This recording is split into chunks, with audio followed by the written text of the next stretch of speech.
Hi, I'm Dr. Steve Knighton. I'm the sports therapist and the chiropractor at Glen Abbey Physiotherapy in Oakville.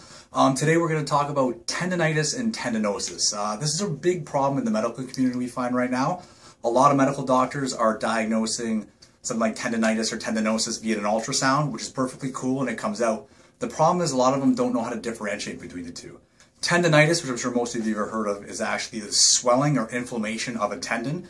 It can happen from overuse, from slipping and falling, from a bunch of different things, but there's actually a style of inflammation there affecting the tendon.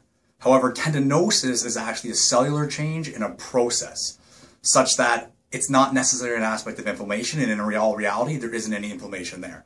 So patients can have this with a bicep, a shoulder, a quad. I'll give you an example of the shoulder. The supraspinatus is a tendon in the shoulder that we see it a lot of times. Tendinosis from just overworking it or something like that, but then there's swelling. Things like ice, the doctor may prescribe you naproxen or some other type of NSAIDs, which will actually help that and bring down the inflammation. However, if it is tendinosis, in all reality, ice and an NSAID would be kind of irrelevant because there is no swelling, and a lot of times you're doing more damage than good.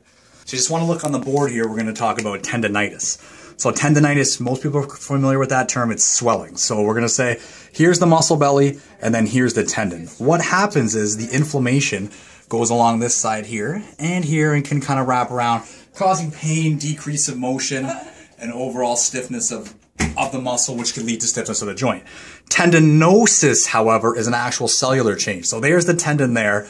What you'll see in the ultrasound is something like this. Now, these need to be treated two very different ways, and we'll speak about that next time. So if you do get an ultrasound and your doctor does diagnose you with tendinosis, so the osis is the cellular change, things like naproxen, Arthrotec, really those won't do anything because those are NSAIDs and they're non-steroid anti-inflammatories which decrease inflammation. So in essence, with something like tendinosis, it's just can take a little bit more time, a little different treatment, but it is definitely a necessity to know into fixing us. So a lot of times here at Glen Abbey Physiotherapy, we have people come in who haven't seen very good treatment so far with this, and their program of care somewhere else is not getting where they want to go.